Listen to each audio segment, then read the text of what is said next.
Masa nggak bisa berpikir? Coba sekarang nih ya, saya kutip nih dari BBC Indonesia. Yang mengatakan bahwa beberapa media bahkan melaporkan bahwa Perdana Menteri Israel, Benjamin Netanyahu, meminta Badan Intelijen Mossad mempercepat proses pemindahan warga Gaza ke negara yang telah bersepakat. Lalu ada juga kata-kata petinggi Mossad, David Barnea yang saya sebutkan tadi, juga dilaporkan telah berdiskusi dengan utusan khusus pemerintah Amerika Serikat, Steve Witkoff, guna meminta dukungan pemberian insentif kepada Indonesia dan 4 negara lain. Jelas, mau pemerintah kita dituduh oleh rakyat kita sendiri masuk dalam strategi Israel. Tapi tadi sudah dibantah oleh Mbak Monik, tidak ada arahannya, tidak ada kaitannya begitu. Tidak ada kaitan bagaimana. Tadi Mbak Monik memenggal apa yang disampaikan oleh Perdana Menteri Netanyahu. Dia mengatakan, nanti kita buat otoritas di sana. Tapi ada komennya. Saya tidak mau dari Hamas, saya tidak mau dari otoritas Palestina yang ada. Siapa? Siapa? Dari Mbak Monik dari opsinya misalnya Timur Tengah atau Emirat Arab Ini atau masalahnya, Indonesia. masalah tanah. Masa tidak boleh rakyat Palestina sendiri yang memerintah Palestina? Apalagi ada strategi seperti ini oleh Netanyahu, Mossad yang digunakan. Masih kita mau menerima? Bodoh! Bodoh! Halo guys, kita akan mengurai informasi ini dari awal sampai akhir dengan bahasa yang sederhana untuk menemukan apa yang sebenarnya terjadi dan siapa yang harus kita kritisi. Poin pertama, asal-usul kabar, dari mana mulainya. Semua ini berawal bukan dari Jakarta, bukan dari BBC, melainkan dari media di Israel, tepatnya dari media Ziman Israel ya, yang dikenal dekat dengan pemerintahan Netanyahu. Mengapa mereka membuat klaim ini? Mereka punya kepentingan politik domestik dengan mengatakan, lihat, kami sedang berdiskusi dengan negara-negara lain, termasuk Indonesia yang besar, untuk menampung warga Gaza. Mereka berusaha menunjukkan kepada publik Israel bahwa pemerintah mereka punya solusi. Ini adalah narasi yang dibangun untuk konsumsi dalam negeri Israel. Poin kedua, peran media BBC, apa yang sebenarnya dilaporkan.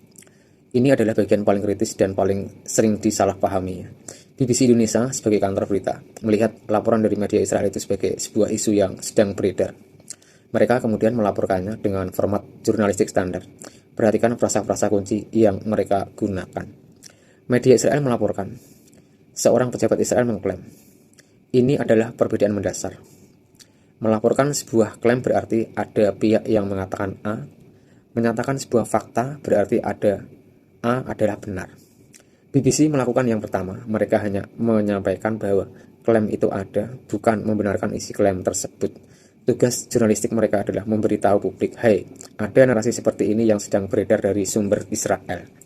Poin ketiga, di mana letak kesalahpahaman besar itu?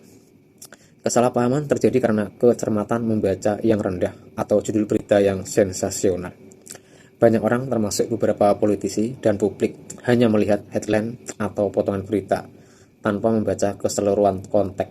Mereka melewatkan frasa media Israel, mengklaim dan langsung meloncat ke bagian Indonesia akan menampung. Akibatnya, klaim dari pihak Israel secara tidak sadar berubah menjadi seolah-olah pernyataan faktual dari BBC atau bahkan pengakuan pemerintah Indonesia. Inilah akar kebingungan dan kemarahan yang salah sasaran. Jadi analogi sederhana, bayangkan ini ya. 1. Andi si pembual bilang besok aku dikasih mobil baru sama si bos besar. 2. Budi, teman yang jujur mendengarnya, lalu kasih tahu yang lain. Katanya Andi bilang bos besar mau kasih dia mobil baru. 3. Beberapa orang lalu marah ke bos besar, kok kamu pilih kasih cuman kasih mobil ke Andi. 4. Bos besar bingung dan membantah, aku tidak pernah janjiin apa-apa ke Andi. Siapa yang bermasalah? Andi si pembual awal?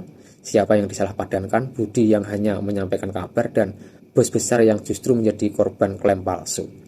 Dalam kasus kita, Andi sama dengan oknum sumber Israel, Budi sama dengan BBC sebagai pelapor, bos besar sama dengan pemerintah Indonesia yaitu Prabowo. Poin 4. Mengapa Indonesia yang dicatut? Nama Indonesia dipilih bukan tanpa alasan, ini strategi yang punya beberapa kemungkinan motif. Yang pertama, nilai simbolis. Indonesia adalah negara dengan penduduk muslim terbesar di dunia. Menyebut namanya membuat klaim Israel terdengar lebih kredibel dan besar. 2. Strategi pecah belah. Ini adalah upaya adu domba klasik. Dengan mencatut nama Indonesia, mereka berharap bisa menciptakan perdebatan dan keributan di dalam negeri kita. Jika kita sibuk saling menyalahkan tentang apakah pemerintah mau terima pengungsi atau tidak, perhatian dan solidaritas kita untuk Palestina bisa terganggu. Ini melemahkan posisi dukungan kita. 3. uji respon melihat beberapa keras reaksi penolakan dari negara-negara dunia Islam. Poin kelima, fakta resmi dan kesimpulan dari pemerintah Indonesia sangat jelas dan tegas ya, tidak pernah ada pembicaraan, kesepakatan atau rencana apapun untuk menampung pengungsi Gaza. Menteri Luar Negeri Retno Marsudi telah menyatakan hal ini dengan tegas. Jadi apa yang harus kita pegang dan sampaikan? Yang pertama, pusatkan kritik pada sumber asli. Kritik dan kemarahan kita harus tertuju pada pemerintah Israel dan sumber medianya yang secara aktif menyebarkan klaim palsu untuk kepentingan politik mereka. Mereka adalah aktor utama dalam misinformasi ini. 2. Pahami peran media. BBC dalam konteks ini berperan sebagai saluran pelaporan, bukan berbagai sumber klaim yang mereka laporkan adalah kabar angin dari Israel, bukan kebijakan Indonesia. 3. Perkuat literasi. Media selalu tanya 3 hal ketika membaca berita. Siapa yang mengatakan ini? Sumbernya siapa? Israel, Indonesia. Apa kata kerjanya? Apakah mengklaim, melaporkan, atau menyatakan apa?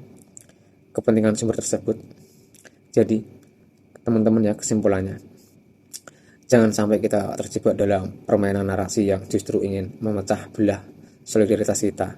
Informasi yang benar adalah dukungan Indonesia untuk Palestina tetap kuat dan prinsipil, dan klaim penampungan pengungsi itu adalah kabar palsu yang bersumber dari pihak yang memiliki kepentingan politik terhadap Indonesia.